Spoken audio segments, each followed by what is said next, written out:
Pregnant wife announces divorce in front of the whole family. Cheating millionaire husband panics. High ceilings and polished marble floors couldn't hide the tension brewing within the Donovan mansion. For years, Clarissa Donovan played the perfect hostess, always gracious, always dutiful, while her husband, Maxwell Max Donovan, radiated charm and power as a self-made millionaire. But on this fateful night, with the entire Donovan clan gathered for a celebratory family dinner, Clarissa's composure will shatter in front of everyone.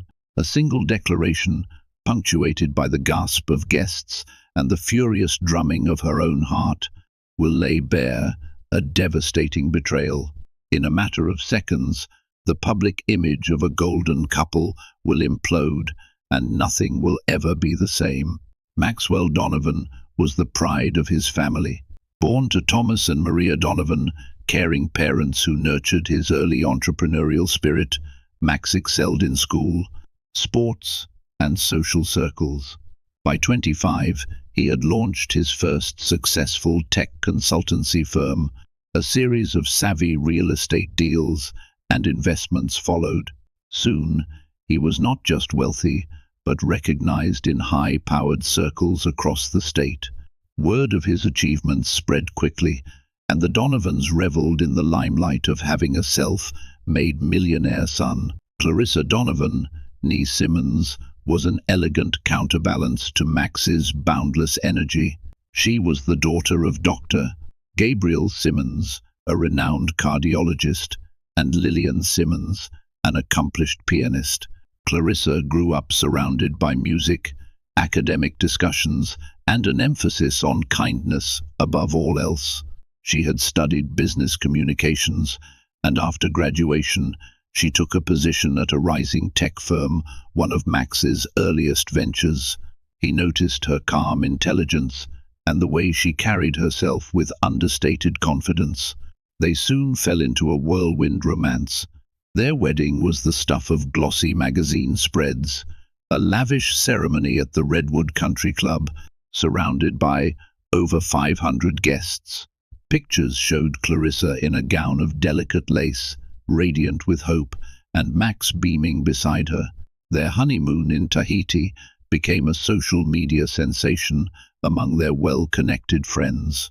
From the outside, they were the ultimate power couple, driven by love and ambition. Yet beneath the veneer of fairy tale romance, cracks began to form. Max's relentless pursuit of business deals meant he was constantly traveling, shuttling between conferences in Berlin, property showings in Miami, and investor summits in San Francisco. Clarissa tried to keep pace, organizing charity fundraisers, hosting formal dinners, and managing a portion of Donovan Enterprises' philanthropic wing. She was praised as the gracious wife who held everything together. In truth, she felt increasingly isolated. Once upon a time, Clarissa and Max had whispered to each other about building a large, close-knit family. But as the months turned into years, and business obligations devoured more of Max's time, those talks dwindled. Sometimes Clarissa would find herself eating alone in their vast dining room, the clink of silverware echoing through an empty house.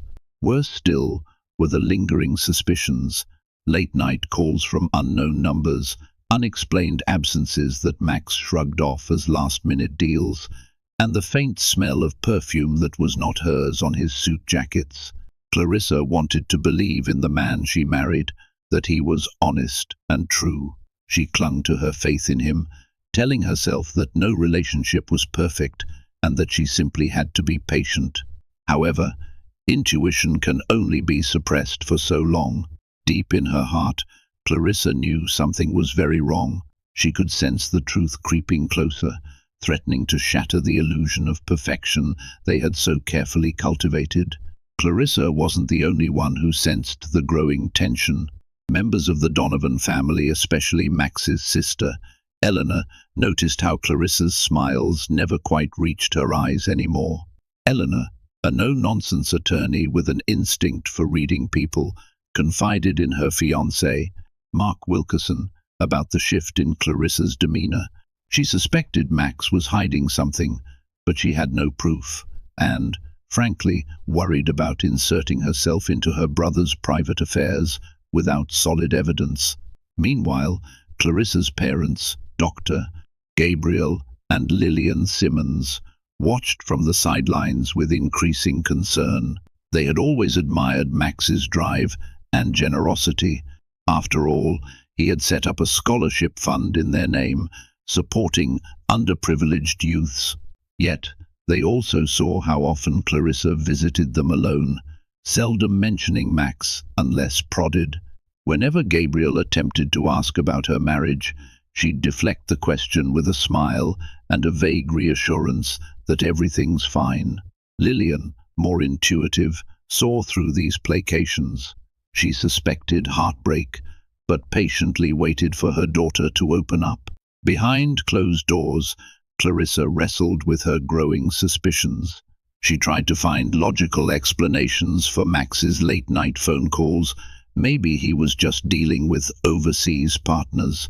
She told herself that unexpected trips out of town were a normal part of high-stakes business. But as the signs grew more glaring, the flimsy justifications unraveled. An unknown earring found in Max's car console, receipts for lavish dinners in restaurants. Clarissa had never visited these clues, weighed heavily on her mind. Then came the day Clarissa discovered a glaring text message on Max's phone while it was left charging in their study. The message was from someone named Sabrina Perez, reading, "Can't wait to see you again tonight." Clarissa felt her heart lurch, her breath catching in her throat. When she confronted Max about it, he dismissed it as a colleague joking around. He insisted that Sabrina was a business associate from Miami, and the text meant nothing personal. But the hollow ring of his excuses did little to quell Clarissa's mounting fear. She sought solace in her best friend, Harriet Chang, a PR specialist who lived nearby. Harriet urged her to keep calm, gather evidence, and not jump to conclusions. "Get to the bottom of it before making any rash decisions," Harriet advised, stroking Clarissa's hand sympathetically. "You deserve the truth, whatever it is."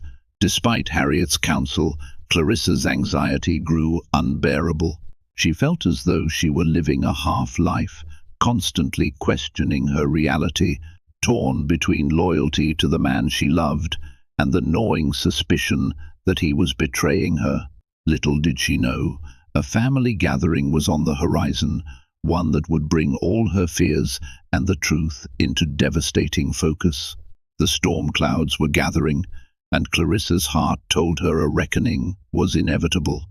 Max's mother, Maria Donovan, was a warm, sociable matriarch who believed in keeping family bonds strong. She planned an elaborate family dinner to celebrate her 60th birthday, inviting everyone from close relatives to dear family friends. The guest list included Clarissa's parents, Dr. Gabriel and Lillian, plus Harriet Chang, who was practically a part of the extended Donovan clan. Also in attendance would be Max's longtime business associates, including Christian Bassett, his real estate partner, and Christian's wife, Sophie. The Donovans loved grand celebrations, live music, gourmet catering, even local press coverage to capture the Power family's event. For Clarissa, the invitation arrived on a day she'd spent rifling through Max's financial statements. She'd found invoices for expensive jewelry, necklaces, bracelets, and rings that she had never seen or received. Her body went cold as dread took root. Either Max was making extravagant purchases for business reasons, or he was showering gifts on someone else. She swallowed her suspicions, forcing herself to remain composed. The upcoming family celebration loomed like a behemoth. She knew it would be insufferable to put on a happy face, but part of her believed that in a gathering of so many, the truth might slip out. Max, oblivious to the depth of Clarissa's distress, or perhaps willfully ignoring it, put on his usual confident air as the big night approached. He arranged the best caterers in the city and even hired a string quartet for ambience. In the Donovan Mansion's great hall, antique chandeliers sparkled overhead, and staff bustled about, setting up tables with fine china and gleaming silverware. Clarissa threw herself into the details as well, assisting Maria in picking floral arrangements, tasting wines, and selecting hors d'oeuvres. On the surface, Clarissa seemed the perfect hostess. Beneath that calm facade, her mind churned with 1,000 unanswered questions.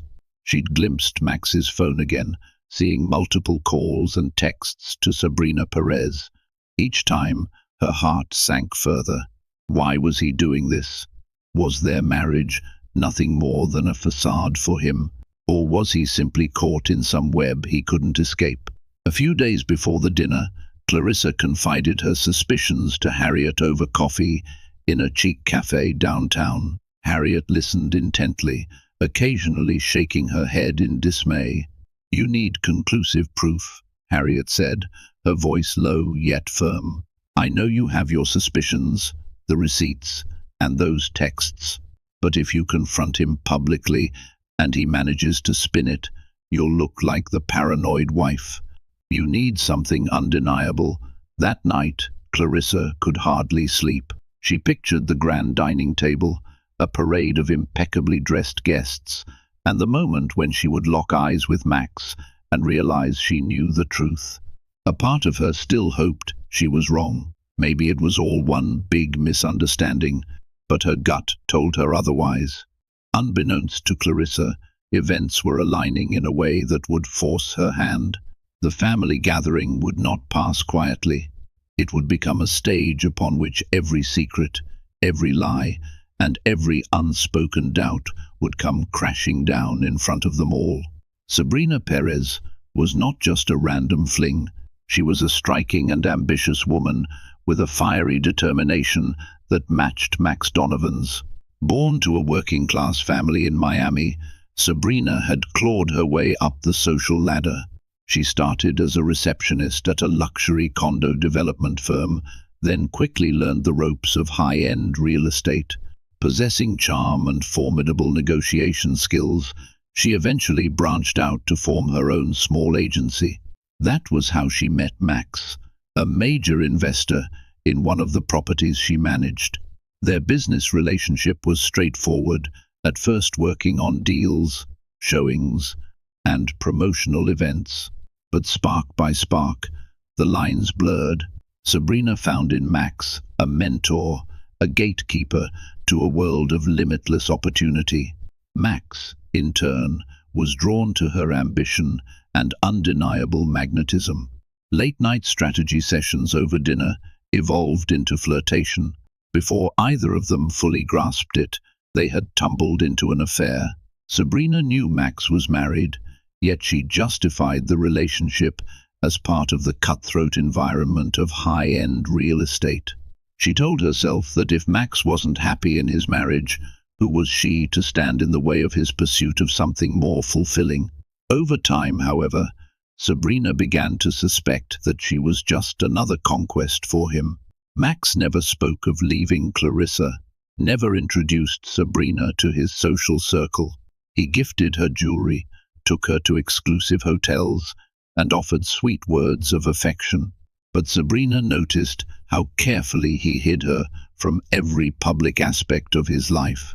In the weeks leading up to Maria Donovan's birthday celebration, Sabrina felt Max becoming more distant. He was responding to texts less frequently, citing family obligations.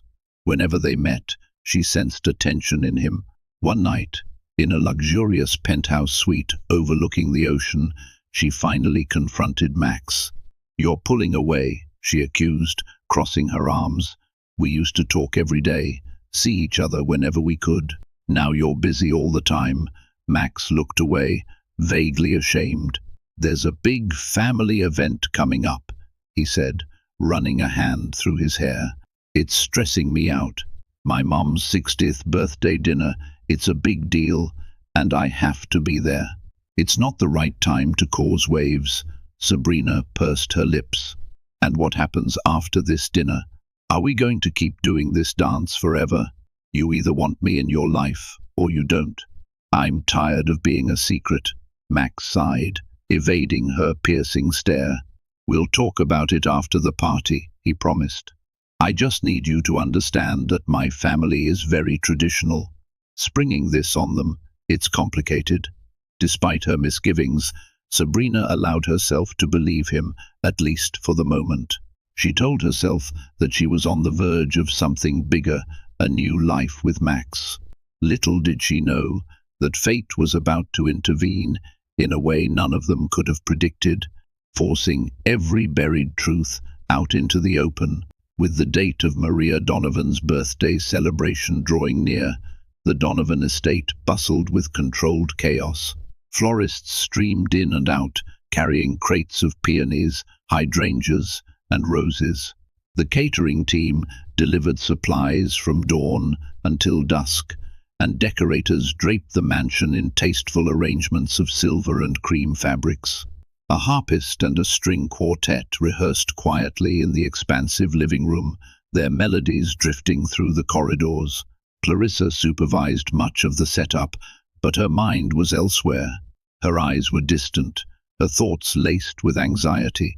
Occasionally, she would catch a fleeting glimpse of Max rushing through the hallway, phone pressed to his ear. Each time, she wondered if he was speaking to Sabrina. She gritted her teeth, reminding herself that she still lacked ironclad proof of the affair. It was maddening knowing in her heart that something was terribly wrong, yet forced to maintain appearances for the sake of family harmony. In the days leading up to the event, Clarissa tried one last time to speak openly with Max. Late in the evening, she found him in his study, hunched over a stack of files. She cleared her throat, drawing his attention. "Max, can we talk?" she asked softly, her voice quivering with suppressed emotion. He looked up, caught off guard by the vulnerability in her tone. "Sure," he said, gesturing for her to sit. "What's on your mind?" Clarissa settled into a chair opposite him, wringing her hands. She felt the words on the tip of her tongue. "I know about Sabrina Perez. I found those texts. I know about the gifts." But fear constricted her throat. She couldn't bring herself to hurl accusations without the final shred of proof Harriet had advised her to secure. Instead, she stammered, Are you happy with me? With us?" A flicker of discomfort crossed Max's face. "Of course, I'm happy," he replied, perhaps a bit too quickly. "We have a good life, Clarissa. I'm just stressed. There's a lot riding on this new business deal. My mother's party is also a big deal. You know how she is about appearances." Clarissa nodded numbly, feeling a surge of anger that he was so adept at deflection. Their entire marriage was apparently about appearances. Realizing she wouldn't get a genuine confession, she forced a smile and stood to leave. "I hope it all goes well," she said, trying not to betray her frustration. Max watched her go, a faint frown creasing his forehead. Deep down, he sensed that he was losing Clarissa in ways he couldn't fully articulate. Yet he also felt trapped by his own choices. The affair with Sabrina, initially thrilling, was now threatening the stability of his marriage, his entire life. As the night of the party drew closer, the tension that simmered between them would only escalate. All the meticulous preparations, all the lavish planning, none of it could prevent the catastrophe that would soon unfold for the Donovans. The night of Maria Donovan's 60th birthday celebration finally arrived. Guests began trickling through the massive double doors of the Donovan mansion at sunset. Limousines pulled up the circular driveway, depositing family members dressed to the nines and business associates eager to rub elbows with one of the state's most prominent families. A sense of grandiosity pervaded the air, each new arrival marveling at the elegant decor and greeting Maria with warm, congratulatory smiles. Clarissa stood near the entrance, welcoming each guest with a practiced cordiality she had honed over the years. Her parents, Dr. Gabriel and Lillian Simmons, arrived early, offering her gentle hugs and searching glances that asked, "Are you all right?" She forced a smile, assuring them she was fine, even as her stomach churned with dread. Shortly thereafter, Max's sister, Eleanor Donovan, swept in wearing a midnight blue gown. Her fiancé, Mark Wilkerson, carried a bouquet of orchids for Maria. "You look beautiful," Eleanor whispered to Clarissa, leaning in to kiss her cheek. "But you also look stressed." "Everything okay? I'm just tired," Clarissa lied softly, willing her eyes not to glisten with tears. "You know these events can be hectic." The parade of arrivals continued. The last to enter was Christian Bassett and his wife, Sophie. Christian embraced Max with a hearty laugh. "Max, you outdid yourself this time," he remarked, eyeing the floral arrangements and the glittering chandeliers. Max merely grinned, though his smile wavered slightly when Christian mentioned, "Heard you've been in Miami quite a bit." "Busy times." Max's eyes flickered toward Clarissa, who was politely chatting with another guest a few feet away. He mumbled something about real estate deals, his discomfort evident. As the evening progressed, the celebration flowed effortlessly. Waiters circulated with trays of champagne and canapes. The string quartet played a waltz that had a few couples swaying gently near the grand piano. Maria glowed in a silver gown, graciously accepting birthday toasts and the adoration of her loved ones. Clarissa drifted from group to group, exchanging pleasantries, though her mind was barely present. She replayed every suspicious moment, the texts, the jewelry receipts, the untraceable calls. When Harriet Chang finally arrived, Clarissa breathed a sigh of relief. Harriet squeezed her arm in solidarity, whispering, "Stay strong. If the moment comes, you'll know what to do." And then, the moment that Clarissa had secretly dreaded became reality. As she turned to greet a latecomer by the door, she froze, heart pounding in her chest. Sabrina Perez, radiant in a crimson cocktail dress, stepped into the foyer, her gaze immediately locking with Max's. He paled visibly, nearly dropping his champagne flute. The temperature in the room seemed to plummet. Clarissa felt the blood drain from her face, while Harriet's eyes widened in shock. Sabrina stood tall, her posture proud, but uncertainty flickered in her expression as she realized she'd walked into a family event of enormous consequence. In that charged moment, it became crystal clear that the secret affair had collided head-on with reality, and that the night's carefully orchestrated celebration was about to transform into a battleground of truth and betrayal. Guests who noticed Sabrina Perez's entrance were initially clueless about the impending drama. Some assumed she was an acquaintance or colleague of Max's. A few recognized her from real estate networking events, though no one openly suspected the depth of her relationship with the evening's co-host. But Clarissa knew in an instant who Sabrina was and why she was here. For a moment, Clarissa's body went rigid, 1,000 thoughts swirling. Had Max invited her?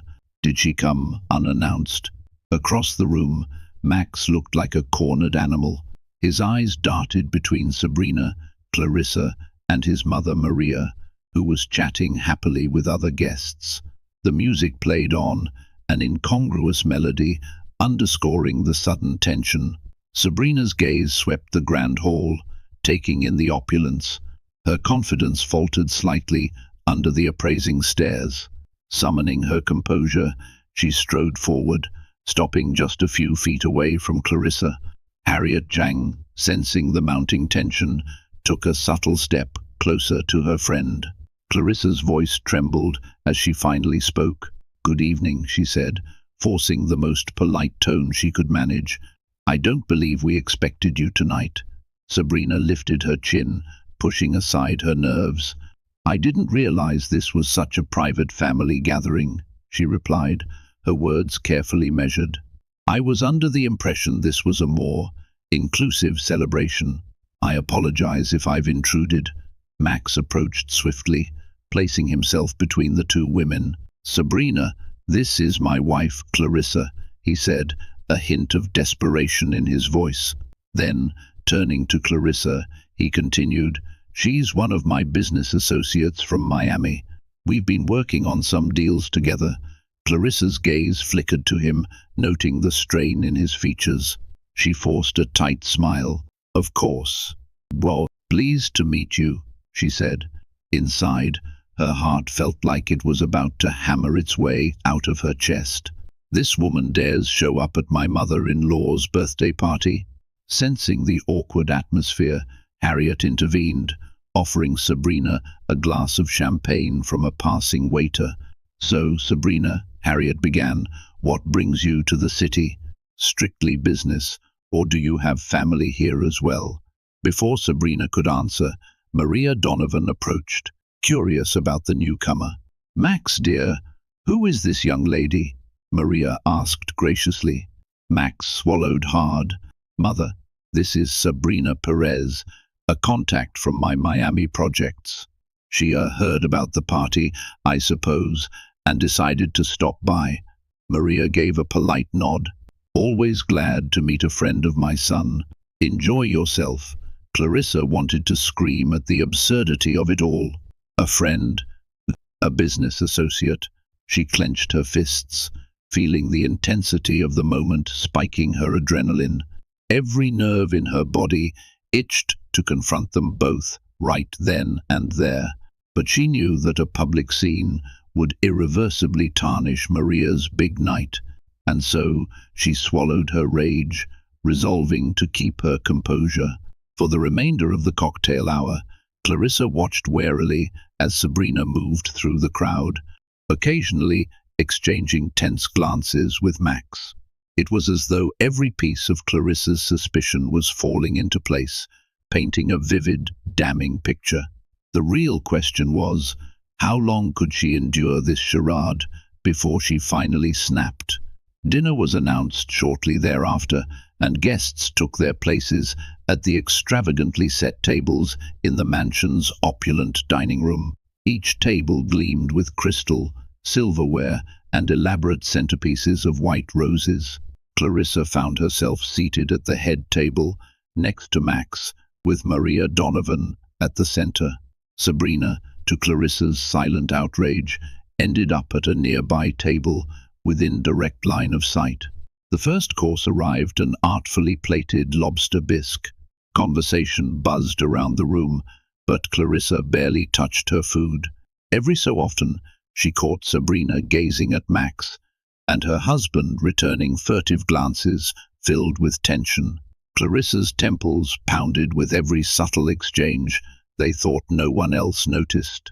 Harriet, seated across from Clarissa, shot her a sympathetic look. To onlookers, the Donovan family dinner exuded splendor and unity. Toasts were raised to Maria's health and happiness. Classical music drifted in from the quartet in the adjoining salon. Yet under that veneer, the undercurrents of betrayal and suspicion raged. Clarissa found herself torn. Part of her wanted to stand up, shout the truth, and expose Max's lies. Another part hesitated, remembering Harriet's words about getting definitive proof. But how much more proof did she need than the living, breathing woman who dared to attend this family function? Midway through dinner, Clarissa noticed Sabrina quietly slip out of the dining room. Moments later, Max excused himself, claiming a phone call from a business partner. Clarissa's heart clenched. She waited 30 seconds, then put down her napkin and murmured to Maria that she needed to check on something in the kitchen. In reality, she followed the path Max had taken down a corridor leading to a side balcony. What she saw when she reached the balcony door left her breathless with rage. Hidden by the shadows, Max and Sabrina stood intimately close, locked in a low, heated conversation. Clarissa couldn't hear the exact words, but their body language spoke volumes. Sabrina's hand on Max's chest, his arm around her waist, their faces just inches apart. A choking sense of betrayal overtook Clarissa. This was beyond a suspicious text or an unexplained receipt. This was a brazen display of infidelity under the very roof where she slept. For several seconds she remained frozen, her eyes stinging with furious tears. Then she spun on her heel and returned to the dining room, chest heaving, mind spinning with a singular resolution. This has to end tonight. Reclaiming her seat felt like an out-of-body experience. She forced a brittle smile at her father's concern, waved off Harriet's worried questions. No, she would not make a scene yet, not before the entire family. But she knew the moment would come soon, because once the last dessert plate was cleared, she planned to take back her dignity, no matter the cost. And if that meant shattering the Donovan family's carefully polished image in the process, then so be it. After dessert, a decadent tiramisu served with espresso, the guests gradually drifted to the mansion's ornate drawing room. Here, Maria Donovan was expected to make a speech, thanking everyone for attending and toasting to her milestone birthday. The room itself was a study in elegance, velvet drapes, a marble fireplace, and portraits of long-departed ancestors. The string quartet set up in the corner, readying a gentle melody as people mingled. Clarissa stood by the grand piano, Harriet by her side, bracing for the inevitable explosion she felt was coming. She glimpsed Max hovering near the fireplace, anxiously checking his phone, while Sabrina lingered at the edge of the crowd. Dr. Von Baal, Gabriel and Lillian Simmons had retreated to a quieter corner, sipping coffee, clearly sensing their daughter's distress. Eleanor Donovan chatted with other relatives, but periodically shot Max a piercing glare, as if she suspected something was afoot. When Maria signaled for everyone's attention, the chatter died down. The matriarch stood elegantly in front of the assembled guests, smiling warmly. "I want to thank you all for celebrating my 60th birthday with me," she began, voice wavering with emotion. "It means the world that my friends, my family, especially my wonderful son, Max, and his lovely wife, Clarissa, could be here tonight. My husband, Thomas, may he rest in peace, would have been so proud to see us all together." She raised her glass, and the guests followed suit in a toast. Clarissa felt a deep pang of guilt. Maria was a kind woman who had embraced her as a daughter. "But your son is tearing my heart apart," Clarissa thought bitterly, tears burning at the corners of her eyes. She clinked glasses mechanically, the champagne turning to ash in her throat. Just as Maria finished her speech, Harriet nudged Clarissa, her eyes filled with compassion. "If you need to do this," Harriet whispered, "then do it. I'm here." Clarissa swallowed hard. The entire room was still buzzing with applause for Maria. Now would be the time, if she wanted her declaration to slice through the ambience like a lightning bolt. With trembling hands, she stepped forward, her voice catching in her throat before she summoned the courage to speak. "Everyone," Clarissa began, her tone surprisingly steady. "May I have your attention for a moment?" The applause died down, and heads turned toward her. Max stiffened visibly, clutching his glass so tightly his knuckles whitened. Sabrina looked on with a worried expression, her posture tense. Maria, puzzled, inclined her head gently to Clarissa, signaling for her to go on. Clarissa forced herself to breathe. Her gaze swept across the crowd, pausing on her parents, Harriet, Eleanor, and finally Max. She could feel her heart hammering in her chest, but she spoke clearly, voice echoing in the hush that enveloped the drawing room. "I have an announcement to make," she said, her face set in grim determination, "and I need everyone here, especially the Donovan family, to hear it." In that charged moment, Clarissa felt an odd calm, as though she were standing on the precipice of a long-awaited decision. Everything she had endured, the sleepless nights, the suspicions, the pain, would now burst forth. One way or another, the pretense was about to end. A tense hush settled over the drawing room as Clarissa steadied herself. Every pair of eyes was fixed on her, from family members to close friends to staff discreetly lining the walls. Max shifted uneasily, glancing at Sabrina, who stood near the edge of the gathering with a wary expression. Harriet offered Clarissa a supportive nod, and Dr. Gabriel Simmons gently placed an arm around Lillian, as if sensing a storm was about to erupt.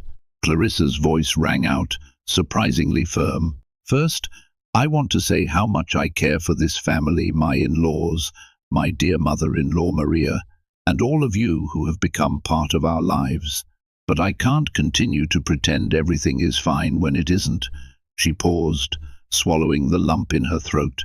"Max and I have been married for almost 8 years. In that time, I believed we were building a life founded on trust and love. But recently, I've discovered that my husband hasn't been faithful to me." A collective gasp rippled across the room. Maria's hand flew to her mouth, her eyes darting to Max in disbelief. Eleanor set down her glass a bit too forcefully, her eyes flashing with indignation. Max stepped forward, looking panicked. "Clarissa, wait. Let's talk about this in private," he pleaded, voice taut. Clarissa ignored him. She held out a stack of papers she'd tucked under her arm. "I've gathered evidence, financial statements showing expensive jewelry, hotel receipts, phone records, and I've seen with my own eyes the woman who's been accompanying him on these secret trips. She's here tonight, in fact." All eyes swung to Sabrina, who flushed under the relentless stares. A murmur of shock and condemnation spread through the crowd. Sabrina tried to maintain her composure, but her cheeks burned. She glanced at Max, who seemed paralyzed by indecision. "Clarissa, please." Max's voice trembled. "This isn't the right place or time." Clarissa cut him off, her voice resolute. "The right time to betray me was never, Max. And yet, here we are. I refuse to be humiliated in private while you parade your affair in front of me. I am done." She turned her focus to the gathering, tears glistening but not falling. "I've decided to file for divorce. I'm announcing it here, in front of everyone, so there's no more pretending, no more lies. The man I thought I knew is not the man standing before me." As the guests gasped at Clarissa's words, another voice cut through the murmurs. "I can confirm that," a deep voice called from the back of the room. All heads turned toward a sharply dressed man, stepping forward, Jordan Ellis, a high-profile real estate developer who had worked with Max in Miami. Max's face drained of color. "Jordan, this isn't..." Jordan held up a hand, stopping him. "Don't even try, Max. I've seen you and Sabrina together more times than I can count. Fancy dinners, weekend getaways, luxury hotel suites. You weren't exactly discreet." Clarissa turned to Max with a look of quiet devastation. "So, it was never just business, was it?" Sabrina, standing at the edge of the room, seemed frozen in place. Jordan's words had sealed the truth before she even had a chance to defend herself. A stunned silence followed, broken only by the distant strains of classical music still playing in the adjacent room. Maria stumbled backward, sinking into a nearby armchair, shock etched across her features. "Doctor..." Simmons wrapped an arm around his wife, who was visibly shaken. Harriet discreetly placed a supportive hand on Clarissa's shoulder, a silent testament to her friend's courage. Max tried to approach Clarissa, but she recoiled. Tears now slipped freely down her cheeks, though her voice remained steady. "You've left me no choice," she whispered. "I won't remain in a marriage built on deceit and infidelity." Eleanor stood abruptly, her chair scraping against the polished marble floor. "Enough, Max," she snapped. Max turned to his sister, his expression pleading. "Eleanor, stay out of this." "No," she interrupted. "I won't. I've watched you lie to everyone, pretending to be the perfect husband, while Clarissa suffered in silence. "And now that you've been caught, you expect us to just move on?" Max looked around, searching for an ally, but none of his family members met his gaze. Even their mother, Maria, sat in stunned silence. Eleanor's voice turned icy. "You didn't just betray your wife, you betrayed this entire family. And the worst part, you don't even seem sorry." Clarissa exhaled shakily, surprised by Eleanor's support. For the first time that evening, Max seemed to realize how alone he truly was. And with that final statement, Clarissa Donovan, once the gracious, patient wife, stepped away, determined to reclaim her dignity, no matter the cost. The instant Clarissa's announcement concluded, it was as if a dam burst in the Donovan mansion. Voices rose in confusion, anger, and disbelief. Maria Donovan, mortified and heartbroken, clutched her chest. She had anticipated a joyous night, celebrating her birthday, with family and friends. Never could she have imagined her son's marriage imploding before her eyes. Eleanor Donovan stepped in, her legal mind racing. "Clarissa, if there's been wrongdoing, you'll need representation," she began. But Clarissa, tears streaking her cheeks, merely nodded numbly. Eleanor then rounded on Max, her voice quivering with anger. "You knew how important family is to Mom. How could you do this, Max?" Max, visibly shaken, barely mustered a coherent response. I never meant for this to happen," he stammered, darting desperate glances at Clarissa. "I made a mistake. We can work this out." But the raging storm of indignation around him made it difficult to be heard. Close relatives peppered him with questions, demands for explanations he couldn't satisfactorily provide. Sabrina Perez, caught in the crossfire, attempted to slip out of the drawing room unnoticed. But Harriet Chang intercepted her.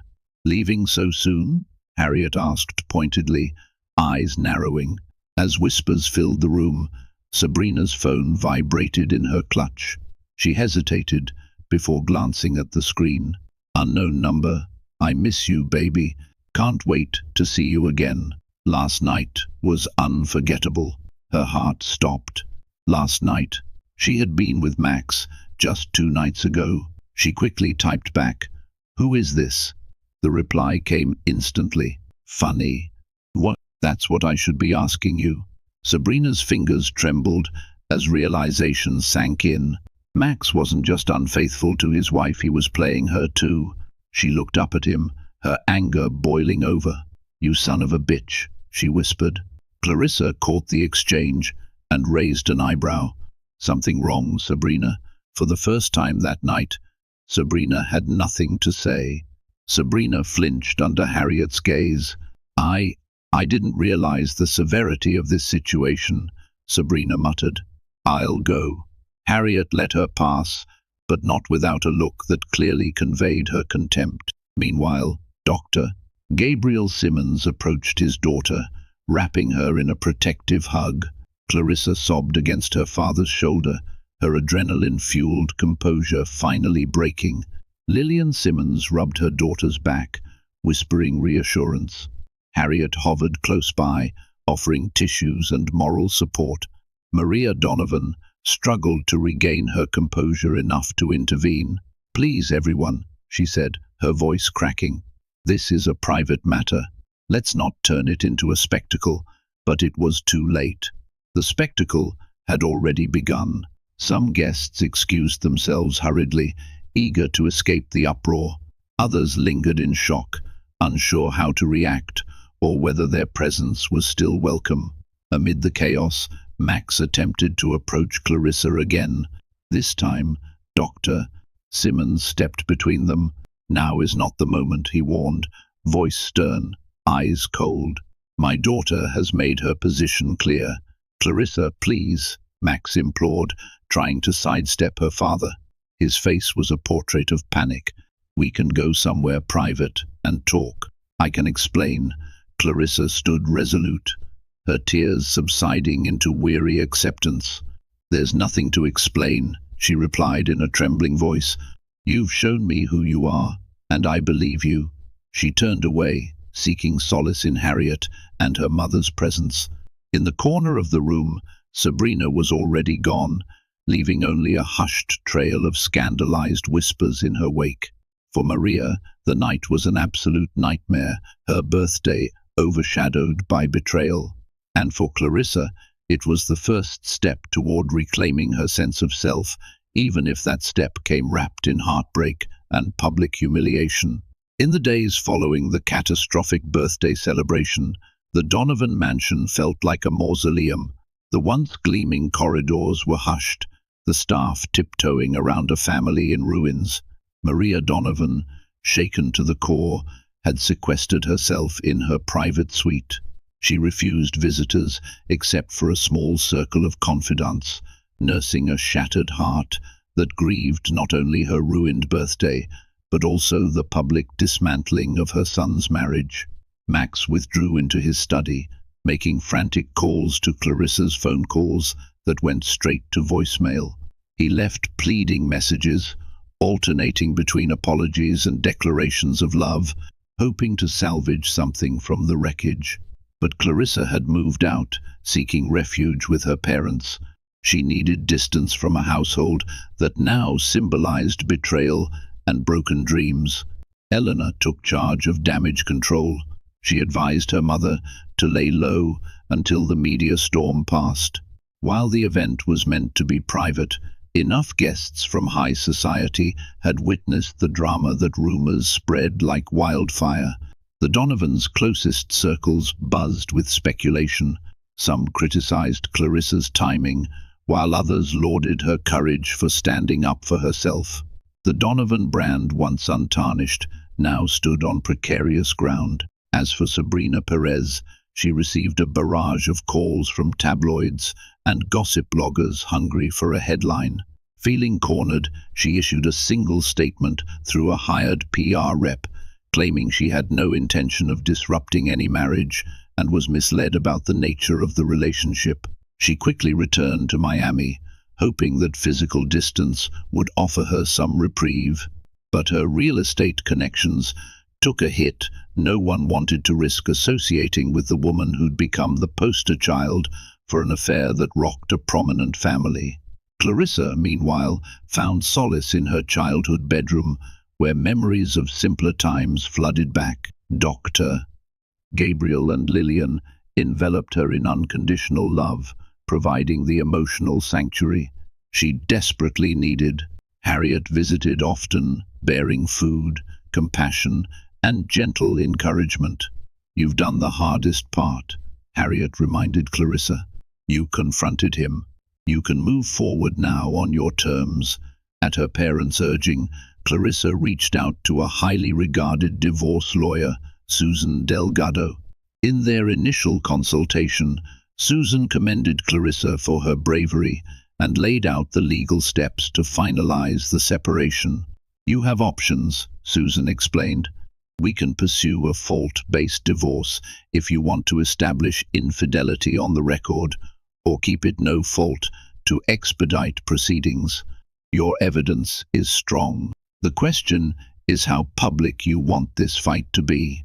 Clarissa considered her options, torn between anger and the desire to move on. She envisioned a future free from the cycle of suspicion and heartbreak. Yet the sting of betrayal lingered, and some part of her wanted Max to face the full weight of the consequences. In quiet moments, she remembered the early days of their love, how full of hope they had been, and grieved what could have been. No matter what she decided legally, Clarissa vowed to preserve her dignity and well-being above all else. The illusions had been shattered. Now, as the dust settled, she began the difficult process of learning to stand tall amid the rubble of broken vows. Weeks passed, and life began to reorganize itself around the aftermath of Clarissa's dramatic announcement. Though the sensational buzz around the Donovan scandal gradually subsided, the key players were left to navigate a changed reality. Clarissa proceeded with her divorce filings, opting for a straightforward no-fault route, but clearly citing irreconcilable differences due to infidelity. She wanted to avoid a prolonged public battle that could drain her emotionally. Still, she made sure to protect herself financially, with Susan Delgado skillfully negotiating fair terms for spousal support and asset division. Clarissa had contributed to the Donovan philanthropic wing and supported Max's businesses in numerous ways. She had no intention of being left empty-handed. Max, for his part, tried to make amends. He sent handwritten letters to Clarissa, roses that arrived daily at her parents' house, and even tried to ambush her in person at Harriet's office. Clarissa refused to see him. Each gesture felt like too little, too late a bandage on a wound that ran too deep. She recognized his remorse, but saw it as a consequence of being caught, rather than a genuine act of contrition. The illusions were gone. She saw him for who he was. During this time, Clarissa leaned heavily on Harriet, who became her sounding board, cheerleader, and strategist. They discussed Clarissa's future, perhaps returning to her own career, maybe even launching a consultancy of her own.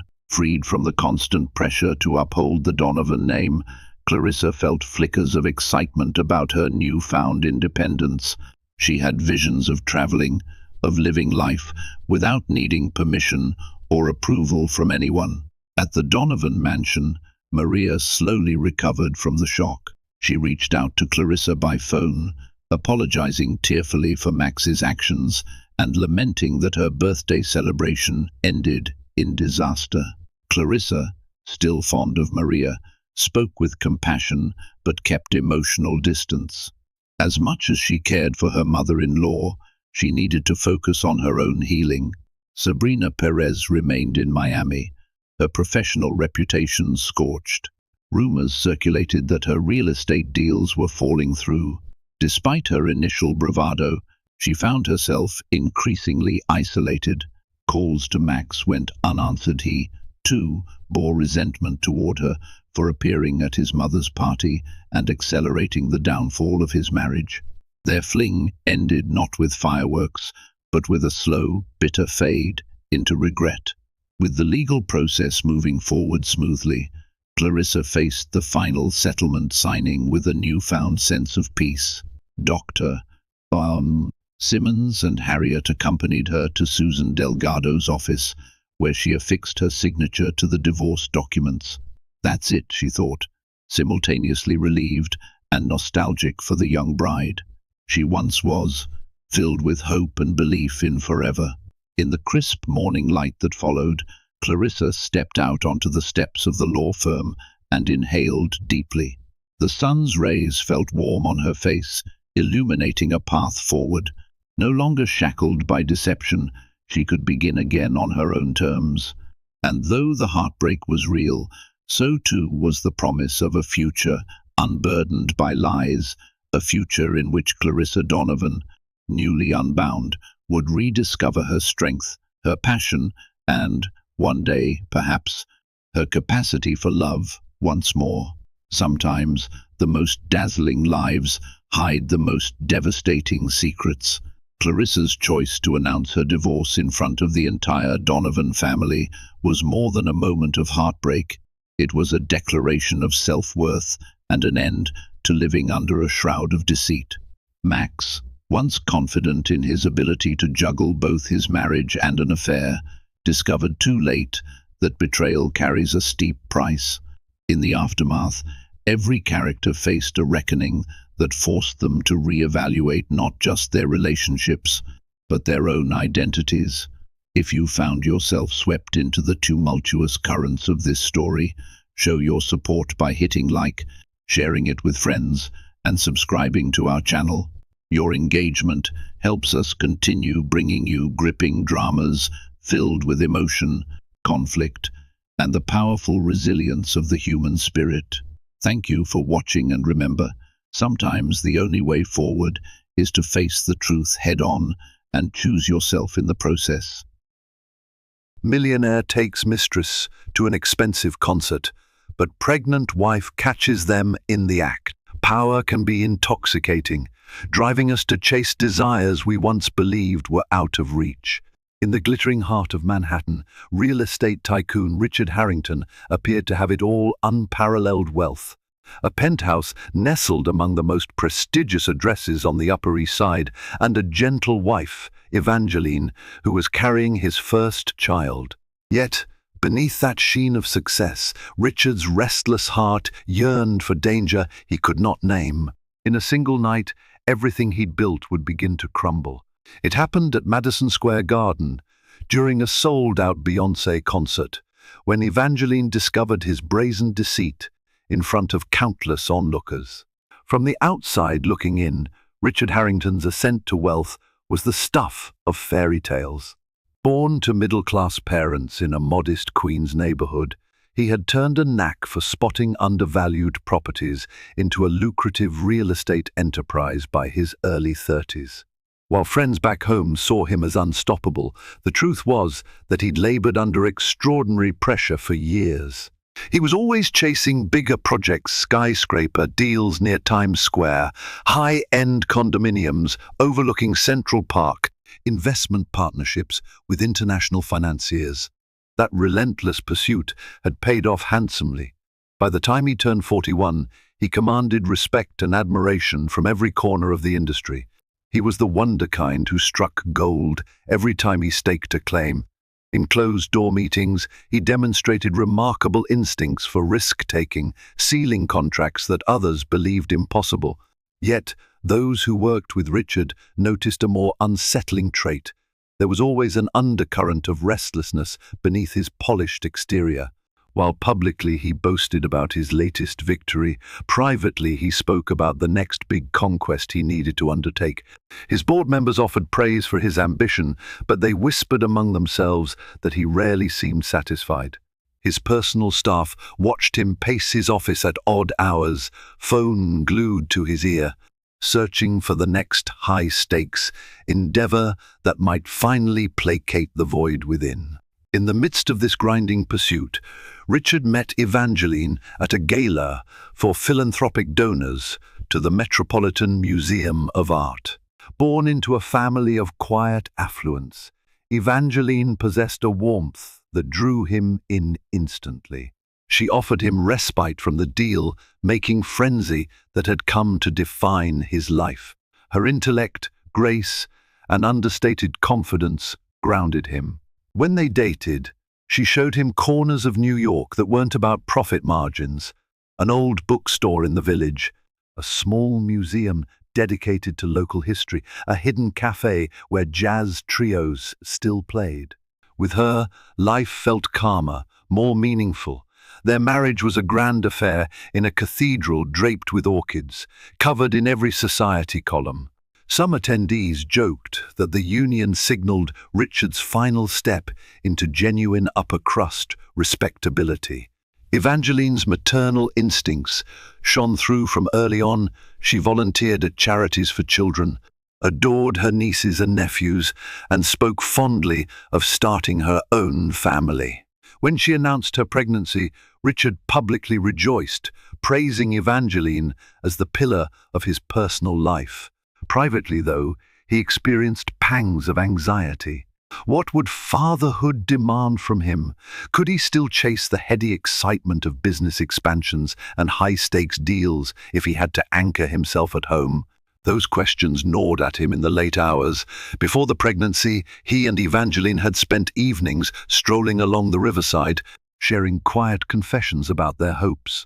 Now, Richard's confessions dwindled. He withdrew into an echo chamber of business dinners, new client meetings, and mysterious private negotiations. Each time Evangeline asked him where he'd been, he offered vague answers that left her uneasy. They had no shortage of money or material comforts, but they lacked the honesty that had once been the bedrock of their bond. Evangeline Harrington had grown up in a stately brownstone on the Upper East Side, her childhood colored by warmth and possibility. Raised by parents who believed in the values of empathy and cultural enrichment, she had never learned to navigate duplicity. Her academic years were spent at reputable schools, her college degree in art history fueling her passion for museum curation. Though she hadn't pursued a full-time career after marrying Richard, she frequently volunteered as a docent at local galleries. She was known for her gentle demeanor, always wearing a disarming smile. During the initial months of her pregnancy, Evangeline tried to brush aside worries about Richard's prolonged absences. She reassured herself he was merely working harder because of the baby on the way. But small, unsettling signs kept surfacing. Unexplained late-night calls he dismissed as global client issues, the sudden cancelled lunches with her, and the hush that fell whenever she walked into a room where he and his assistant whispered. One evening, Evangeline attempted a romantic gesture by surprising him at his 34th floor office, carrying homemade shortbread cookies, a craving she indulged during her pregnancy. She expected to find him buried in paperwork. Instead, she discovered his office empty, the lights off. His assistant looked panicked to see her. After some stumbling, the assistant claimed Richard had gone to a last-minute dinner meeting. Evangeline glanced at the clock on the wall. It was nearly 9:00 p.m. If he was gone on such short notice, why hadn't he mentioned anything? Tiny cracks splintered her sense of security. She recognized the hollowness in Richard's eyes when he did return. Sometimes she woke at dawn to find the bed empty, her husband apparently sleeping in the guest room or possibly coming home after she'd fallen asleep. She saw changes in the penthouse itself, new cologne brands in the bathroom, random receipts in his pockets for restaurants she didn't recognize. Desperate not to let suspicion unravel her, Evangeline sought reassurance. She confided in her sister Margaret, who responded with furrowed brows. "Are you sure you're not overreacting? Men in high finance come and go at odd hours," Margaret said, though she remained uneasy. When Evangeline pressed further, Margaret's advice was blunt. Get to the bottom of it. Don't let him brush you aside. Evangeline made an effort at direct confrontation. She sat Richard down after a tense dinner, telling him how it felt to sleep alone so often, pregnant with their child, wondering if he might walk through the door at midnight or dawn. His excuses centered on the obligations of being a self-made mogul. "I'm doing this for us so our child can have every opportunity," he insisted. Evangeline sensed a deeper truth lurking beneath his excuses, but she couldn't bring herself to accuse him outright. As the pregnancy advanced, her intuition sharpened. Her motherly instincts told her something was gravely amiss.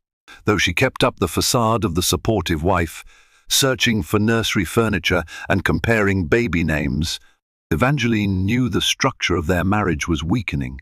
She was about to discover just how fragile it truly was. Richard Harrington's life took an explosive turn the night he met Bianca Martel, though she would introduce herself to many as Bianca Street James. They crossed paths at a Manhattan charity fundraiser supporting the American Ballet Theatre. Unlike Evangeline, whose presence emanated a gentle warmth, Bianca dazzled like a lightning bolt. Tall, confident, with auburn hair cut in an expensive style, she wore a shimmering gown that drew every gaze in the ornate lobby. She approached Richard with a calculated air of intrigue, praising him for his philanthropic commitments.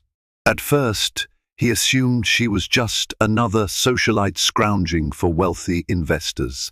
But as they spoke, he discovered she had a sharp mind. She rattled off suggestions for real estate expansions in Europe, teased him about how he should consider the allure of other markets, and adeptly probed whether he was interested in joint ventures abroad.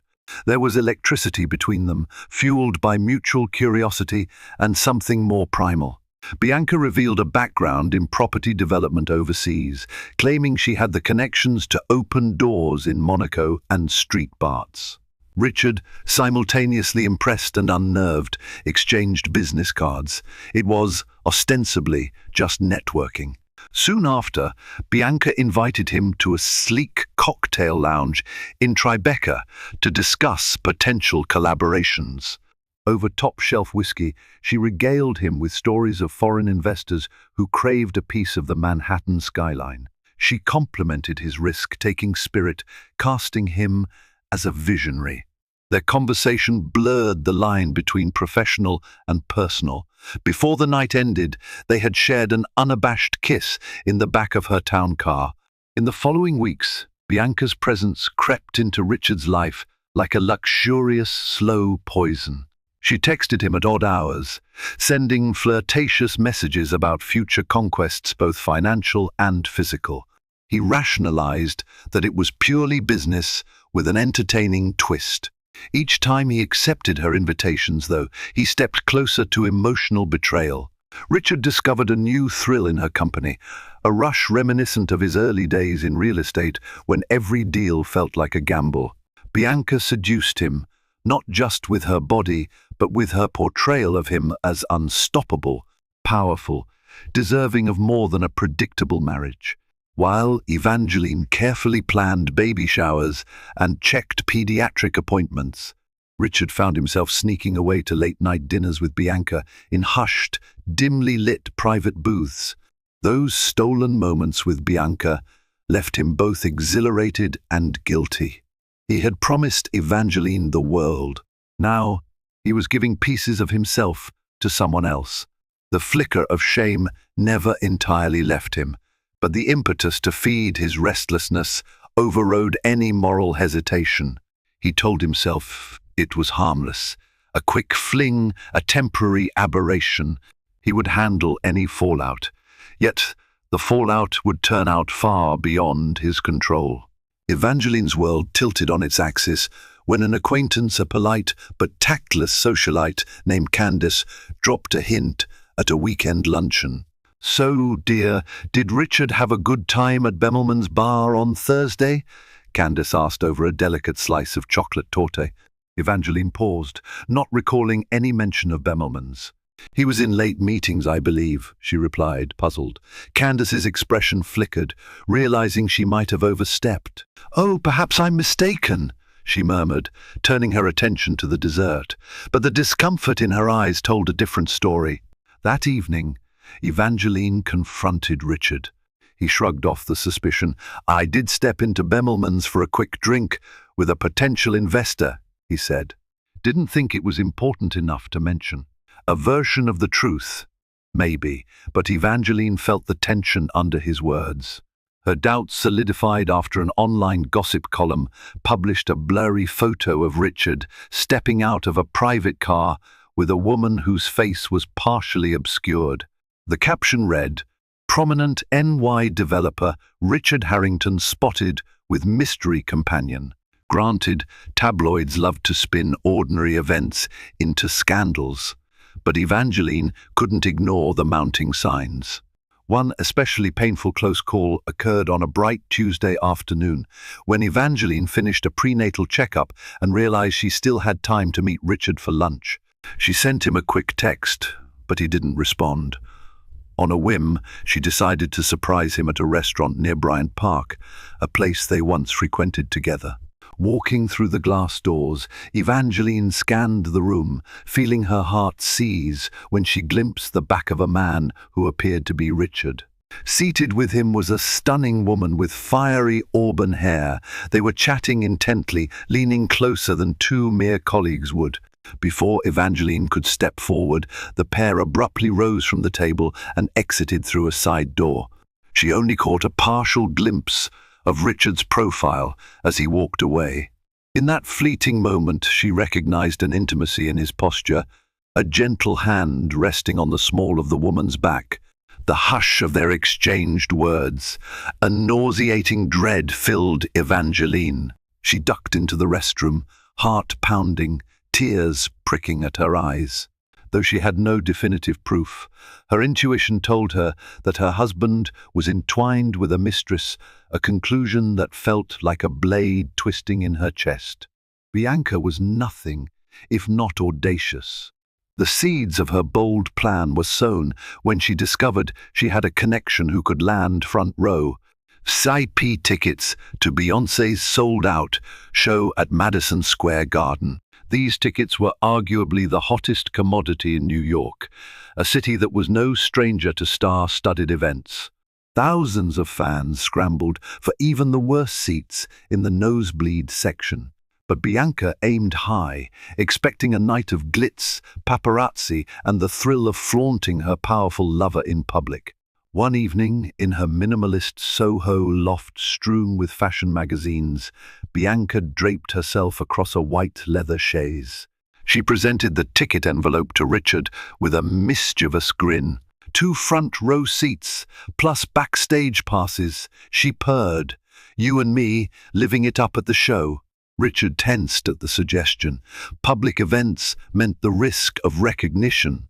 Although he was not a Hollywood celebrity, he was well known in the business press and upper social circles. Attending a high-profile concert on the arm of a woman who was not his wife practically courted scandal. "Isn't that too dangerous?" he asked, a deep line furrowing his brow. Bianca batted her lashes in feigned innocence. "Oh, come on, everyone at that concert is there to see Beyoncé. Besides, who's going to pay attention to a real estate mogul in the crowd? You've been spending too much time reading gossip rags." He was torn. A part of him yearned to take the risk, the same part that had led him to countless lucrative deals no one else dared to touch. Another part, the sliver of him that still cared about Evangeline, felt a sharp pang of guilt. In the end, adrenaline won out. He rationalized that it would be dark inside the arena, that they could slip in and out with minimal fuss. "I'll figure out a cover story," he murmured, ignoring the gnaw in his gut. "We'll do it carefully." The next day, Richard approached Evangeline and casually mentioned he had to fly out to Boston for a key negotiation. He claimed it might stretch late into the following night. "Don't worry if you don't hear from me until the day after," he said, carefully averting his gaze. "This deal is delicate." Evangeline's gaze held a quiet sadness. "All right," she murmured, trying to be supportive despite the doubts that weighed on her heart. "Just be safe." She turned away, and he exhaled with relief, unaware that seeds of suspicion were already planted. Through a discreet chain of social connections, Evangeline's sister Margaret learned that Richard had been bragging, albeit indirectly, to a mutual acquaintance about attending the Beyoncé concert, supposedly with a new business partner. The rumor made its way back to Evangeline faster than Richard could have ever predicted. Determined not to live in ignorance, Evangeline secured 2 tickets of her own, albeit far from the VIP front rows. Margaret vowed to accompany her sister, no questions asked. Thus, on a chilly evening with the city's neon lights shimmering over the bustling crowds, Evangeline prepared to take a stand. She might have been pregnant, but she was done being placated. Madison Square Garden pulsed with anticipation for Beyoncé's sold-out performance. The sidewalks outside were clogged with fans sporting sequins, bright lipstick, and hand-drawn signs. Street vendors hawked T-shirts, programs, and glow sticks. Taxis jostled for space along the curb. The giant LED marquee announced Beyoncé live at MSG, sending fresh waves of excitement through the throngs. Richard arrived in a black SUV at a private entrance designated for VIP guests. Wearing a tailored navy suit, he stepped out alongside Bianca, who sparkled in a form-fitting silver dress with a dangerously high slit. Flashes from a few cameras popped, capturing their arrival. Bianca reveled in it, waving like a starlet. Richard tried to maintain a low profile, tugging at his cuffs and scanning for anyone who might recognize him. Meanwhile, Evangeline and Margaret lined up with the general crowd, successfully blending in with the masses. Evangeline wore a simple black maternity dress that stretched comfortably over her prominent belly. Her nerves churned. She had never done anything like this, sneaking off to catch her husband in what felt like a live betrayal. Margaret squeezed her hand in silent support. Once inside, Evangeline felt the collective energy of thousands of fans waiting for the concert. Pounding bass thumped through the stadium speakers, and overhead, screens displayed promotional footage. She could almost forget why she was really there, almost. She scanned the VIP sections visible from her vantage point, her eyes sweeping rows of glamorous attendees. She spotted an area cordoned off by event staff, draped in velvet ropes. Security personnel stood at attention. It had to be the VIP lounge. Margaret guided her to a side corridor, forging a path through the sea of excited concert-goers.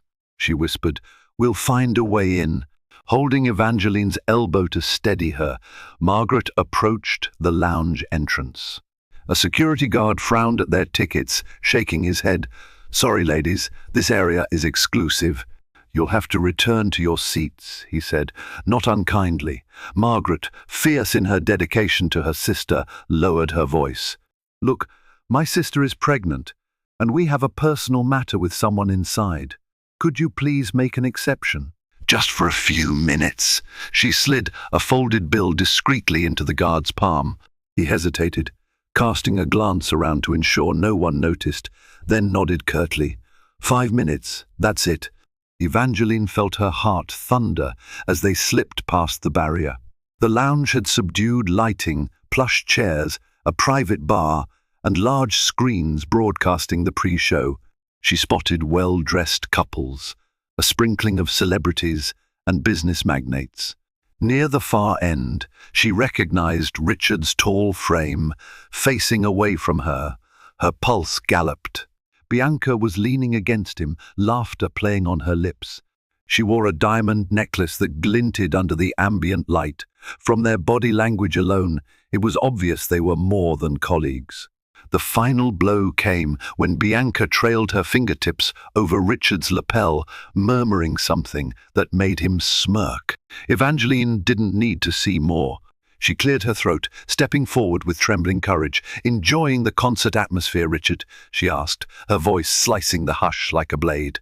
He spun around, eyes wide. In that split second, his entire expression betrayed horror and shame. Bianca's laugh died on her lips when she saw the pregnant woman confronting them. The lounge's chatter subsided as nearby onlookers sensed drama. Margaret stood just behind Evangeline, arms crossed, her stare lethal. Richard opened and closed his mouth, failing to conjure any plausible lie. Bianca's face turned pale, then hardened with defiance, as though she had braced herself for a confrontation, but not in such a public setting. Evangeline's voice quivered with both fury and heartbreak. "Is this your business trip to Boston? Does your business partner typically hang all over you like this?" Richard tried to whisper some apology or explanation, but words failed him. He glanced around, suddenly conscious that everyone was watching. His reputation, his entire facade, lay in pieces. Bianca bristled under Evangeline's glare. "This isn't what it looks like," she ventured, feigning calm. Evangeline's eyes narrowed. "What part of seeing my husband with his arms around another woman am I misunderstanding?" She clasped a hand protectively over her swollen belly. "I'm carrying your child, Richard, and you're here parading your affair in public." A stunned silence gripped the lounge. Richard's face was ashen, as if he'd realized there was no salvaging the moment. He reached for Evangeline's hand in desperation, but she recoiled. "We're leaving," she declared to Margaret, voice thick with tears. "I'm done." With that, Evangeline turned, fighting to maintain composure as she walked out. Margaret trailed behind, casting one last, withering look at Richard and Bianca. Cameras flashed in the corridor, capturing Evangeline, wiping tears from her cheeks, her pregnant form a stark reminder of the betrayal at hand. In seconds, the narrative was set. A millionaire real estate magnate caught at one of the most publicized concerts of the year, with his wife blindsided, What should have been a triumphant evening for Bianca had turned into a scandal destined to ignite social media and gossip columns. And the immediate aftershock was only the beginning. Evangeline refused to speak to Richard for the next few days. She retreated to her sister Margaret's apartment, where she sobbed through her heartbreak, feeling her baby's kicks as a cruel reminder of the family life Richard had chosen to desecrate. Margaret offered unwavering support, shielding her sister from the onslaught of phone calls that followed. Richard, for his part, was frantic. After the chaotic scene in the lounge, he'd tried to chase Evangeline through the concert crowds, but was blocked by confused security staff. He ended up returning to Bianca's loft, shaking with humiliation. Bianca tried to console him, but even she couldn't pretend the situation wasn't catastrophic. By morning, photos and rumors circulated online. Small-time gossip sites loved the angle of a wealthy mogul humiliating his pregnant wife at a high-profile concert. Where was his sense of discretion? One blogger snarked. Business news outlets also picked up the scandal, speculating how this negative spotlight might tarnish his brand. Some investors placed urgent calls to Richard's office, concerned about the stability of his ventures. At first, Richard tried to manage the crisis with standard PR maneuvers. His communications director advised him to issue a neutral statement, something about unfounded rumors. Yet the photographic evidence was undeniable, and the public thrives on scandal, not corporate spin. Realizing damage control was futile, he pivoted to personal pleas. He flooded Evangeline's phone with text messages. "I'm sorry. I'll do anything to fix this. Please call me." None received a response. He even showed up at Margaret's doorstep, but the doorman refused him entry. Evangeline wanted no part of him. Meanwhile, Evangeline was in a daze. She recalled the day she had told Richard about her pregnancy, the way he scooped her into his arms in tearful joy. How had it all gone so wrong? She wasn't naive enough to blame only Bianca. Richard had chosen to step out on his marriage. This betrayal was his responsibility, and no matter how many apologies he offered, the trust had been shattered. Margaret convinced her to hire a high-powered family attorney, Katrina Lee, who specialized in high-profile divorces. Katrina listened intently, taking thorough notes on Evangeline's account of the betrayal. "Given the public nature of the infidelity and the pregnancy, you're in a strong negotiating position," Katrina advised. Evangeline felt her stomach twist. It felt surreal to discuss her marriage in terms of legal strategy. Yet she knew she had to protect herself and her child. In an early meeting, Katrina suggested filing for a legal separation, which would force Richard out of the penthouse they owned. Evangeline agreed, even though she hated the idea of upending her home. But any illusions of a normal life with Richard were beyond saving. If he could flaunt his mistress on such a grand stage, he had already devalued their marriage. While the scandal battered Richard's finances and connections, Bianca attempted to keep him close, spinning the narrative that they'd weather this together. But deep inside, she was furious. She'd never meant to become a tabloid spectacle. She had courted drama, yes, but not in a way that might ruin her own social climbing aspirations. She wanted to stand beside a powerful man, not watch him self-destruct. The stage had been set for a sequence of karmic reckonings, one that would unravel both Richard's once flawless reputation and Bianca's careful schemes. With his personal life in ruin, Richard found that his professional life began to falter. Some of his largest investors expressed concerns about his judgment, citing the scandal's potential impact on market confidence. A few deals that once seemed certain now hung in limbo, as partners hesitated to move forward amid the swirling gossip. Richard had always believed his success was built on unstoppable forward momentum. Now, that momentum halted. He spent nights awake, pacing an empty penthouse he had not yet vacated, but legal notices were in motion, staring at the phone that Evangeline refused to answer. Sometimes he'd pick up the wedding photo on his desk, Evangeline smiling radiantly, her hand clasped in his. He felt a stab of longing for the life he had thrown away. Bianca sensed his distress and tried to rekindle the seductive air that once intoxicated him. She invited him to glittering parties, whisked him off to exclusive clubs, and insisted he keep spending to project an aura of stability. When he hesitated, worried about optics, she belittled his concern. "You're Richard Harrington. Act like it. Don't let them see you sweat." But the truth was, he was now hemorrhaging money in an effort to sustain appearances. The lawyer's fees for his separation from Evangeline climbed.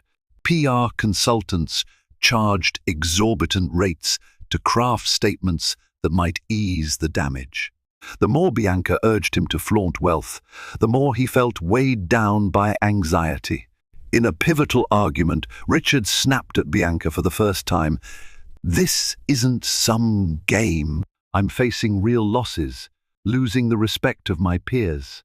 My wife is about to have our baby, and I'm not even welcome in my own home. Don't you get it?" Bianca's eyes flared with anger. "Don't blame me for your choices, Richard. If you wanted to be the doting husband, you wouldn't have come near me in the first place. Now either step up or step away." That confrontation chilled their romance, though it didn't end it.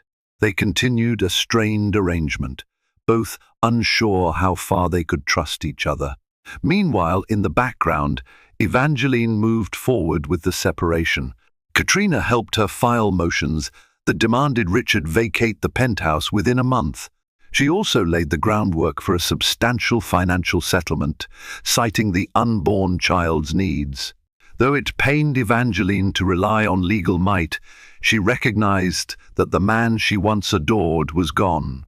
If Richard wanted to chase illusions, let him face the consequences.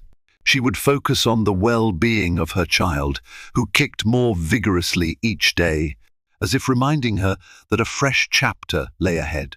While heartbreak consumed her nights, Evangeline found new strength in unexpected places.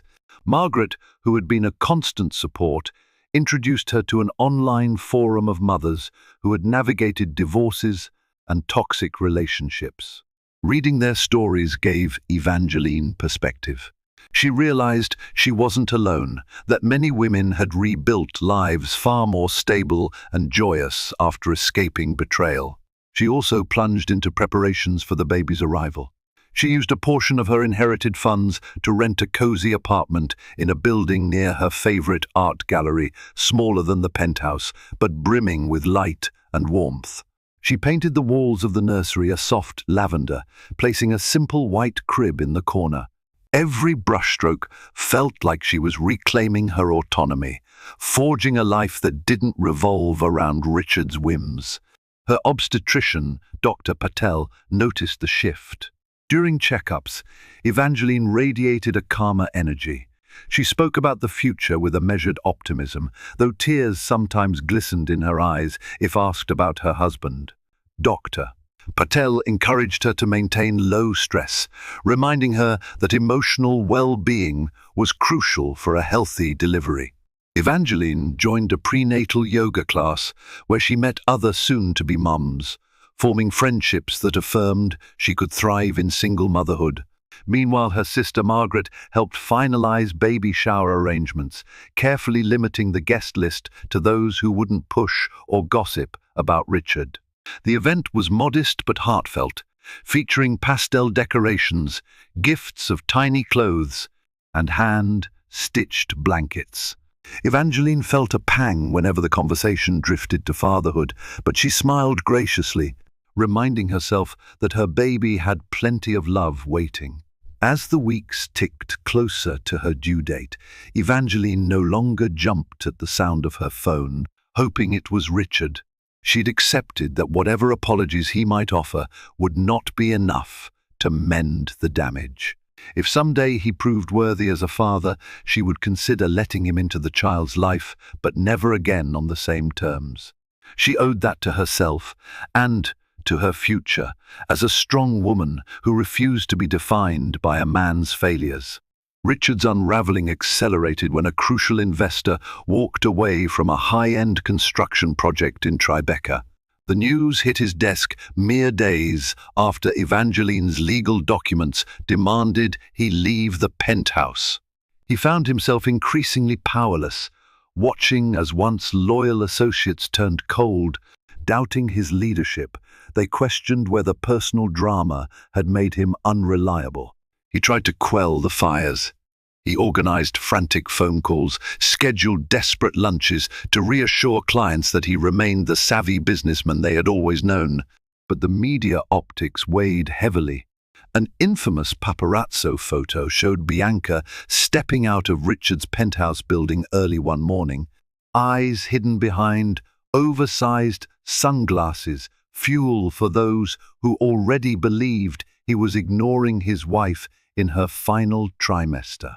Every time Richard opened the newspaper's society section or scrolled through online blogs, he saw references to the meltdown of his marriage. A sense of self-loathing bloomed, though he fought it by clinging to the facade of control.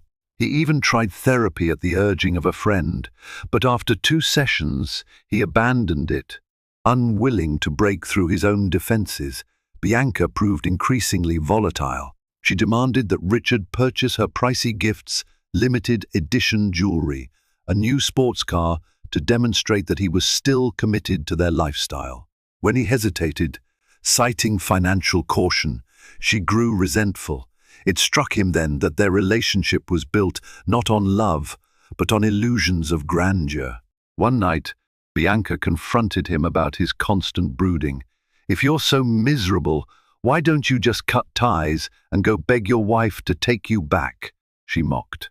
Her voice rang through her loft's expensive marble kitchen. Richard's anger flared. "You think that's an option? I've destroyed what I had. Evangeline won't forgive me." Bianca's laughter was bitter. "Then you might as well embrace what we have left." She gestured at her luxurious space. "Or do you feel guilty that I'm not enough?" They stood at an impasse, their illusions about each other cracking further. Richard stared out the floor-to-ceiling windows at the city he once believed he dominated. Now it felt as though the city was devouring him, piece by piece. It happened on a stormy evening. Lightning illuminated the Manhattan skyline in electric arcs, thunder rattling the windows. Evangeline's contractions began earlier than expected, catching her off guard in the solitude of her new apartment. At first, she thought it was just another bout of pregnancy discomfort.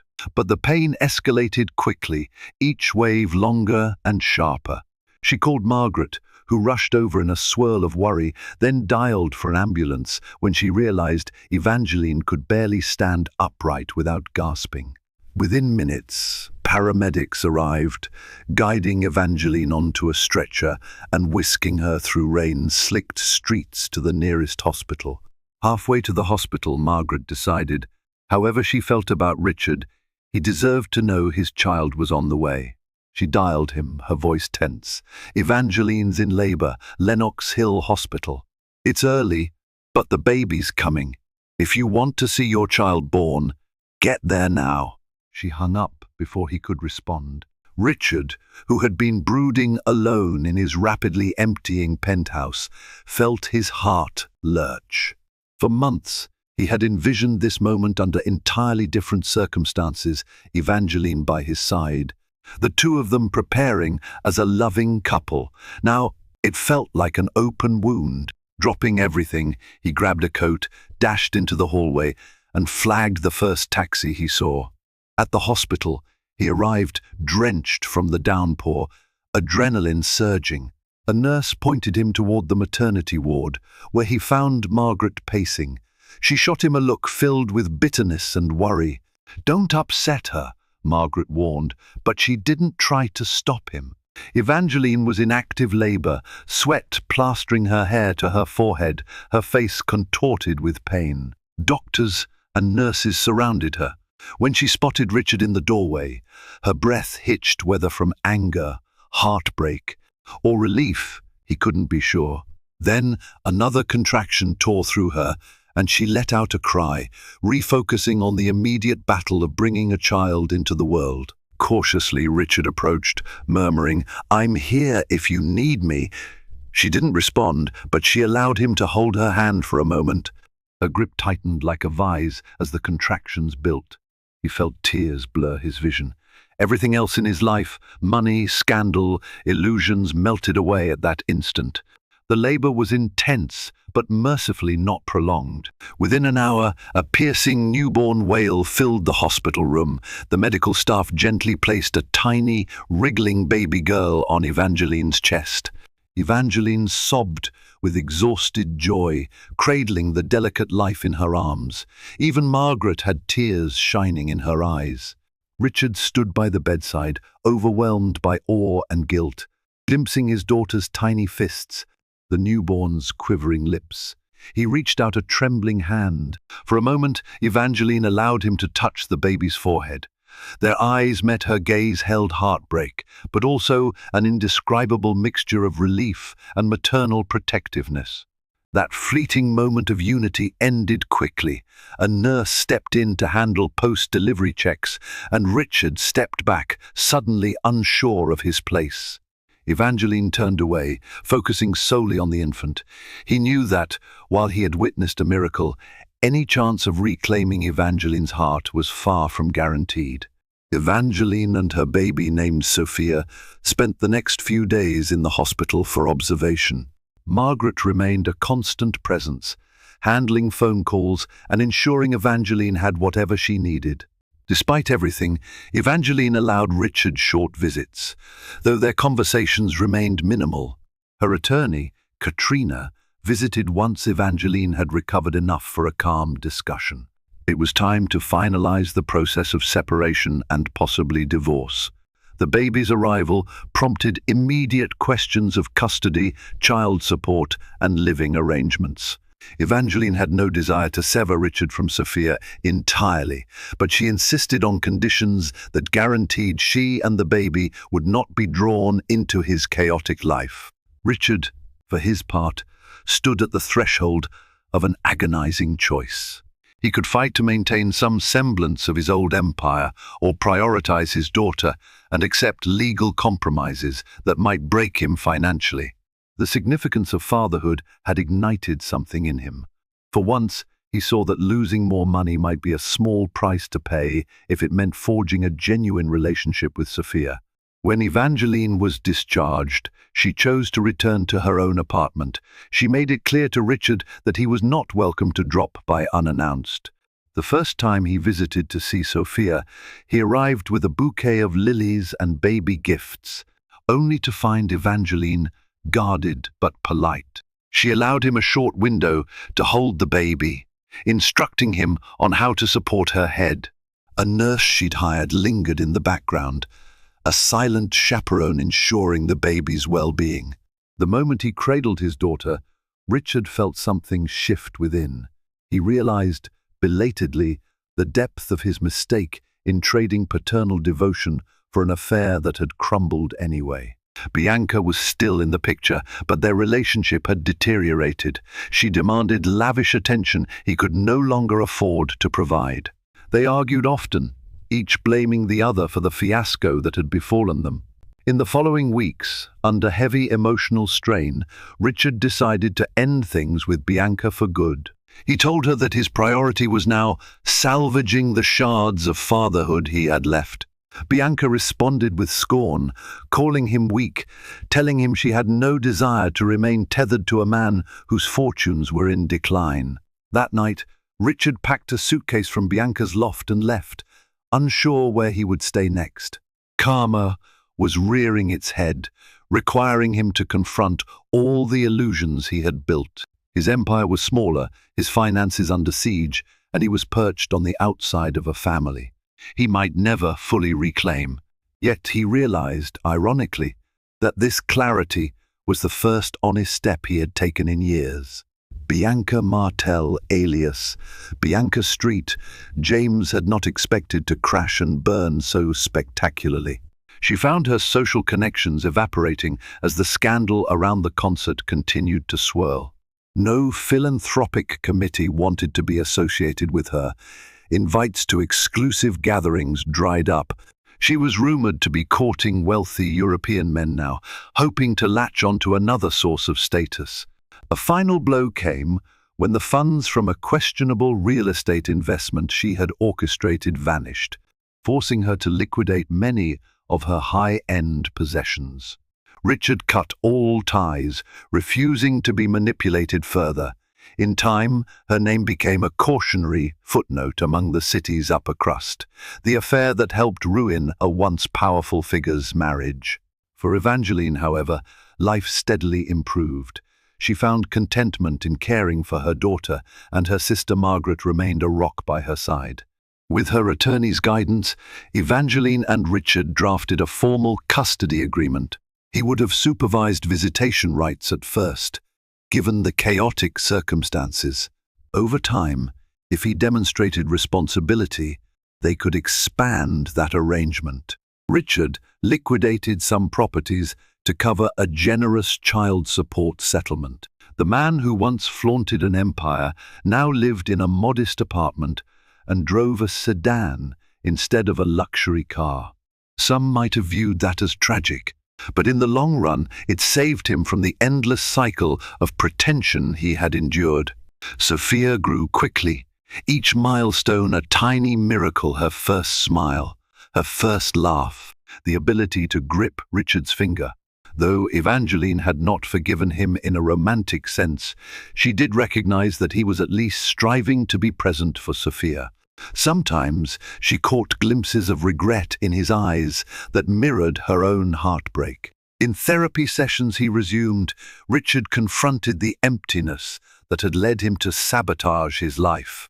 The process was excruciating, but step by step he learned how to accept responsibility rather than shift blame. He still loved Evangeline in his own flawed way, but he understood that the trust he'd shattered could not be easily rebuilt, if ever. Watching Evangeline flourish as a dedicated mother, Richard acknowledged the karmic lesson. Betrayal always demands a price, no matter how wealthy or powerful you are. He felt the sting of losing Evangeline's devotion more acutely than any business failure, and he realized that in chasing an illicit thrill, he had discarded the very life that once brought him genuine warmth. Months rolled into a year. The tabloids moved on to new scandals, allowing Richard and Evangeline some measure of privacy. Evangeline discovered an unexpected passion in interior design, starting a boutique consultancy that catered to upscale clients looking for serenity in their living spaces. She wove her artistic sensibilities into each project, building a modest but growing reputation for tasteful, calming aesthetics. Sophia's first birthday was a small gathering at Evangeline's apartment. Margaret, close friends, and a few supportive relatives attended. Evangeline debated whether to invite Richard, ultimately deciding Sophia deserved to see her father on such a special day. Richard arrived carrying a soft plush giraffe and a heartfelt card. He seemed nervous, uncertain of his reception, but Evangeline allowed him to partake, snapping a few photos as he carefully helped Sophia tear the wrapping paper. No grand reconciliation occurred, but the atmosphere was calm. Evangeline even managed a fleeting smile in Richard's direction. It was a moment that exemplified their fragile new normal, co-parenting with civility, setting aside personal bitterness in favor of their child's happiness. Richard continued to stabilize financially, picking smaller but ethical real estate projects. He no longer chased the same scale of deals that once fueled his ego. Instead, he focused on mindful investments that wouldn't require sacrificing his emotional health. On weekends, he visited Sophia, playing peekaboo and reading stories. Each time he left, his heart ached with the reminder that he no longer had a home with Evangeline. But at least he wasn't locked out entirely. Bianca's fate was less pleasant. Stripped of her wealth and social standing, she drifted to Miami, seeking a fresh start among a new circle. Rumors suggested she latched onto a shady art dealer for quick funds, a cycle repeating. Her hunger for luxury endured, unmoored by any moral compass. She had no contact with Richard beyond the occasional bitter voicemail, telling him he owed her for their time together, which he promptly ignored. Though Richard's humiliation had been public and painful, it had forced him into a metamorphosis. Like a phoenix rising from ashes, he discovered humility in the wreckage. He might never regain Evangeline's trust or love, but at least he could aspire to be a decent father and a more genuine man. Sometimes betrayal leaves scars that no amount of wealth or remorse can fully erase.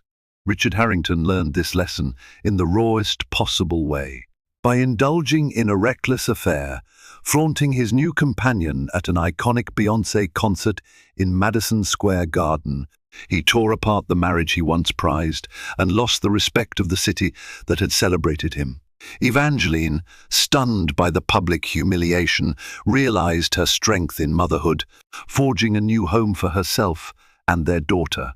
Though she granted Richard limited access to the child he had nearly forsaken, the deeper wounds between them remained slow to heal. Still, from that night of heartbreak emerged a more grounded existence.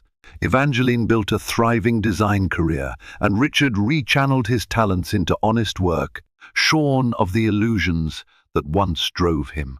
If you found value in this story of secrets, consequences, and survival, please like, share, and subscribe to support more compelling narratives. Your engagement means we can continue bringing powerful lessons to life for everyone.